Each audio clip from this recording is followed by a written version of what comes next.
নমস্কার কৃষ্ণপ্রেমী গুণী শ্রোতাজনেরা, আপনারা জানবেন যে মানুষ প্রকৃতপক্ষে সুখ কি তা জানে না। সে প্রকৃত সুখের পথ থেকে বিপথে চলে যায়। কৃষ্ণ ভাবনার মধ্যেই প্রকৃত সুখ লুকিয়ে থাকে। কৃষ্ণা অনুশীলন দ্বারা ক্রমশ আমাদের প্রকৃত বুদ্ধির বিকাশ করতে পারি এবং পারমার্থিক উন্নতির সঙ্গে সঙ্গে স্বাভাবিকভাবে আমরা চিন্ময় সুখ আস্বাদন করে উপভোগ করতে পারি। যে মাত্র আমরা চিন্ময় সুখ আস্বাদন আরম্ভ করি, সঙ্গে সঙ্গে আমরা সমপরিমাণে পার্থিব সুখ ত্যাগ করব।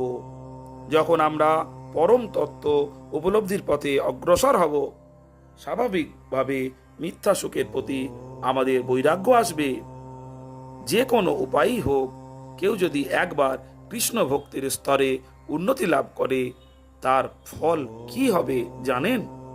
এই স্তর লাভ করে সে মনে করে এর চেয়ে শ্রেয় লাভ কিছু নেই।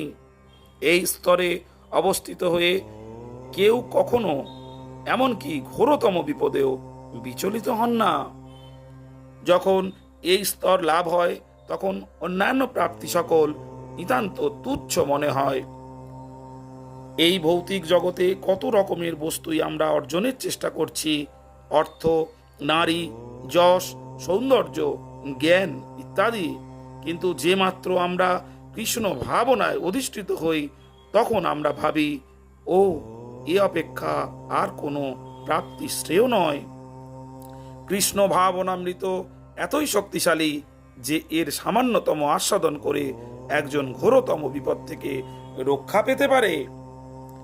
কেউ কৃষ্ণ ভক্তি রস আস্বাদন করতে শুরু করলে তখন অন্যান্য তথাকথিত উপভোগ ও প্রাপ্তি তার কাছে নীরস ও অরুচিকর বলে মনে হতে শুরু করে। আর কেউ যদি দৃঢ়ভাবে কৃষ্ণ ভাবনাময় স্থিতি লাভ করে, তখন ঘোরতম বিপদও তাকে বিচলিত করতে পারে না।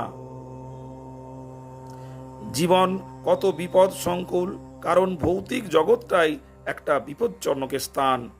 এ বিষয়ে আমরা উপেক্ষা করার চেষ্টা করি, কিন্তু যেহেতু আমরা মূর্খ, তাই এই বিপদের সাথে সামঞ্জস্য করে থাকার চেষ্টা করি। আমাদের জীবনে অনেক বিপদাপন্ন মুহূর্ত থাকতে পারে, কিন্তু আমরা যদি কৃষ্ণ ভাবনাময় শিক্ষাপ্রাপ্ত হয়ে ভগবত দর্শন লাভ করতে পারি, তবে